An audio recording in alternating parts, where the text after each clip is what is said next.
नमस्कार मित्रांनो, माझी शाळा माझे कार्यालय या आपल्या सर्वांच्या यूट्यूब चॅनलवर आपणा सर्वांचं स्वागत। मी बसवेश्वर आखाडे घेऊन आलोय एक नवीन अपडेट।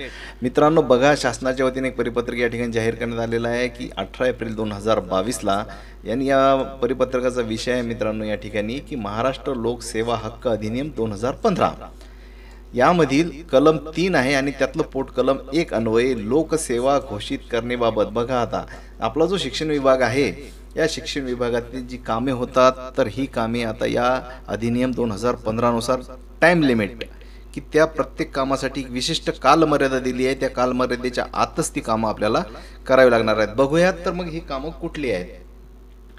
तर बघा, विद्यार्थ्यांच्या लाभाच्या सेवा, ज्या विद्यार्थ्यांच्या लाभाच्या सेवा असतात, विद्यार्थ्यांना जे आपण कागदपत्र पुरवतो त्यामध्ये महत्त्वाचं असतं मित्रांनो बोनाफाईड प्रमाणपत्र देणे। साधारणतः प्राथमिक शाळा असो, माध्यमिक शाळा असो की कनिष्ठ महाविद्यालय असो, यांना कोणत्याही विद्यार्थ्याने जर बोनाफाईड मागितले तर ते आपल्याला 7 दिवसाच्या आत त्या विद्यार्थ्याला द्यावेच लागते। मित्रांनो आपण याला एकाच दिवशी विद्यार्थ्याला देतो, परंतु आता हे नियमावली जी आली आहे टाइम लिमिटची त्यामध्ये आता याचा उल्लेख आहे। त्यातल्या ठराविक बाबी या ठिकाणी आपण पाहत आहोत। हे बोनाफाईड सर्टिफिकेट आपल्याला 7 दिवसाच्या आत द्यावं लागणार आहे, नाहीतर मग काय त्याची तक्रार प्रथम अपील अधिकारी, द्वितीय अपील अधिकारी अशा वगैरे त्या प्रकार त्यामध्ये दिलेले आहेत की त्या जर आपण दिलं नाही तर त्याला त्या अपीलात सुद्धा जाता येते आणि या ठिकाणी त्या विद्यार्थ्याच्या बाजूने मग एखाद्या वेळेस कार्यालयीन कारवाई सुद्धा होऊ शकते। त्यासाठी आता लक्षात घ्यायचं आहे बोनाफाईड हे 7 दिवसाच्या आत आपल्याला द्यावं लागणार आहे। पुढील बाब आहे विद्यार्थ्यास द्वितीय गुणपत्रक देणे। बरेचदा विद्यार्थी आपण जी शालेय परीक्षा होतात आपल्या यामध्ये विद्यार्थ्याकडून ते गुणपत्रक हरवते, तर अशा वेळेस काय हे बघा 1 ते 9वी साठी आहे, पहिली ते 9वी साठी। तर त्या विद्यार्थ्याने जर मागणी केली तर हे सुद्धा आपल्याला 7 दिवसाच्या आत त्या विद्यार्थ्याला गुणपत्रक द्यावं लागते, नाहीतर त्याला सुद्धा अपीलात जाण्याचे अधिकार या ठिकाणी आहेत आणि हे देण्याकरता जबाबदार आहेत शाळेचे मुख्याध्यापक। बघा पुढील आहे की विद्यार्थ्याचा शाळा सोडल्याचा दाखला। बघा मित्रांनो की शाळा सोडल्याचा दाखला हा तर नेहमीच आपल्याला निकाल वगैरे लागल्यानंतर द्यावाच लागतो।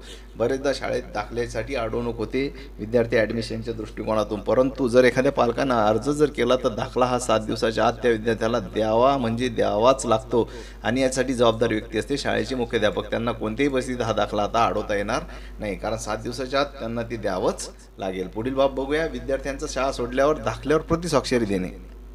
म्हणजे जर एखादा विद्यार्थी जर समजा राज्याच्या बाहेर शिकण्यासाठी जावं लागत असेल तर अशा वेळेस त्याला काय प्रतिस्वाक्षरी लागते आणि ही प्रतिस्वाक्षरी कोणाची लागते? शिक्षण अधिकारी, प्राथमिक शहरीसाठी त्या ठिकाणी प्रशासन अधिकारी, शिक्षण अधिकारी, तत्सम अधिकारी। म्हणजे आता प्रतिस्वाक्षरीचे अधिकार कोणाला असतात राज्याबाहेर विद्यार्थी जाताना?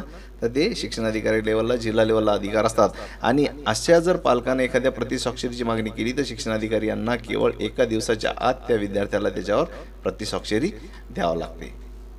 बऱ्याच बाबी आहेत मित्रांनो, एकूण 35 बाबींचा यामध्ये उल्लेख आहे। त्यातली प्रमुख बाबी आपण या ठिकाणी पाहत आहोत। मग आता विद्यार्थ्यांची जात, जन्मतारीख, नाव, तत्सम यामध्ये जर काही बदल झालास यास मान्यता घेण्यासाठी तर बघा बरेचदा विद्यार्थ्यांच्या नावात बदल होतात, जातीमध्ये बदल असतात, जन्मतारखेत असतात। यातल्या बदलाचा परवानगी प्रस्ताव आपण शिक्षण अधिकारी यांच्याकडे सादर करीत असतो। तर यासाठी आता शिक्षण अधिकारी कार्यालयाकडून फक्त 7 दिवसाच्या आत त्या विद्यार्थ्याला त्याच्या प्रस्तावावर त्या ठिकाणी निर्णय घ्यावा लागणार आहेत, नाही तर याला आता विलंब लावता येणार नाही। हे अधिनियम आहे, हा कायदा आहे, त्यामुळे या कायद्याच्या पुढे कोणाला जाता येणार नाही, याचं पालन हे नक्कीच होणार आहे।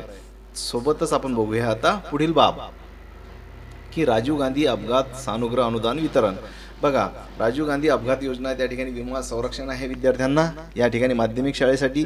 तर त्या बघायचं झालं तर हा जो कालावधी असतो या प्रस्तावाचा म्हणजे ती घटना झाल्यानंतर 15 दिवसाच्या आत यावर निर्णय घ्यावा लागणार आहे, याला विलंब होता कामा नाही, कारण या अधिनियमानुसार आता याला फक्त 15 दिवसाची सवलत आणि यासाठी जबाबदार असणार आहे शिक्षणाधिकारी, माध्यमिक शिक्षण निरीक्षक, बृहन्मुंबई। म्हणजे वरिष्ठ पातळीवर सुद्धा 15 दिवसाच्या आत निर्णय या घटनेचा घ्यावा लागणार आहे। पुढील बाब आहे बघा की माध्यमिक शालांत प्रमाणपत्र परीक्षा 12वी 11वी जर त्या प्रमाणपत्रामध्ये जर नाव, जन्मतारीख, जन्म ठिकाण, वर्ण लेखनातील दुरुस्ती जर असल्या, काही दुरुस्ती असल्या अशा विद्यार्थ्यांकडून आपल्या बरेचसे प्रस्ताव येतात, तर मग या प्रस्तावावर मंडळाकडून कारवाई करून निर्णय देणे। तर बघा तर यासाठी कालावधी आहे तो 15 दिवस आणि या 15 दिवसाचा कालावधी हा कोणासाठी आहे? विभागीय मंडळ। बघा जर आपण या विभागीय मंडळाकडे जर प्रस्ताव सादर केला तर 15 दिवसाच्या आत विभागीय मंडळाला त्यावर निर्णय घेऊन आपल्याला तो कागद आपल्यापर्यंत द्यावा लागतो. तर त्यासाठी कागद लागतात. संबंधित शाळा कमविचे पत्र, विविध नमुन्यातील अर्ज, शिक्षणाधिकारी यांची शिफारस, जनरल रजिस्टरची छायाप्रत, गुणपत्रिका, मूळ प्रत, साक्षांकित मूळ प्रत, हे आवश्यक कागदपत्र आपणास माहीतच आहे. परंतु आता हा कालावधी तो 15 दिवसाचा असणार आहे. पुढील बाब बघूया की खाजगी अनुदानित शाळेत शिक्षक कर्मचाऱ्यांचे GPF, अग्रिम, परतावा, ना परतावा, अंतिम परतावा इत्यादीचे प्रस्ताव वेतन पत्रकात सादर करणे. तर ते 7 दिवसाच्या आत कर्मचाऱ्यांना मागणी केल्यापासून 7 दिवसाच्या आत त्या ठिकाणी काय तो प्रस्ताव वेतन पत्र कार्यालयाकडे सादर करावा लागणार आहे. संबंधित शाळेचे मुख्याध्यापक त्यास जबाबदार असणार आहेत आणि या पद्धतीने ही सुद्धा अपडेट या ठिकाणी आहे. म्हणजे आता कुठलाही प्रस्ताव विलंब लावता येणार नाही. पुढील बघूयात आपण की खाजगी अनुदानित शाळेतील शिक्षकेतर कर्मचारी वैद्यकीय अग्रिम. बघा आता या ठिकाणी काय अग्रिम ही अशी अमाऊंट असते मित्रांनो की या एखाद्या वेळेस जर समजा कर्मचारी किंवा त्याचे आई वडील पाल्य यांना जर इमर्जन्सी दवाखान्यामध्ये भरती केलं आणि त्यांचं एखादं ऑपरेशन त्या ठिकाणी करायचं आहे तर ताबडतोब शासनाच्या वतीनं त्या हॉस्पिटलच्या डिमांडनुसार अग्रिम मंजूर करण्यात येतो. ती वैद्यकीय बिल ती तर नंतर होतात, परंतु अग्रिम हा ताबडतोब मिळत असतो.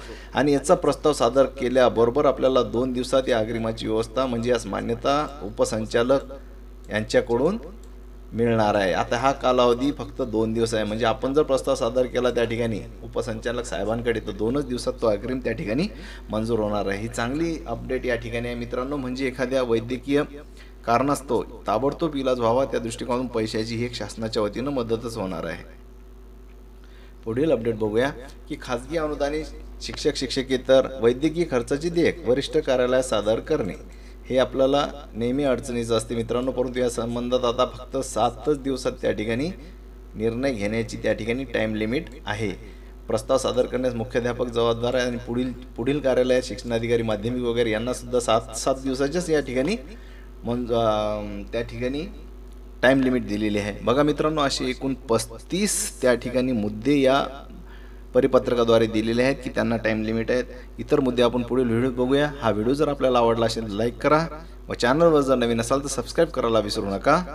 धन्यवाद.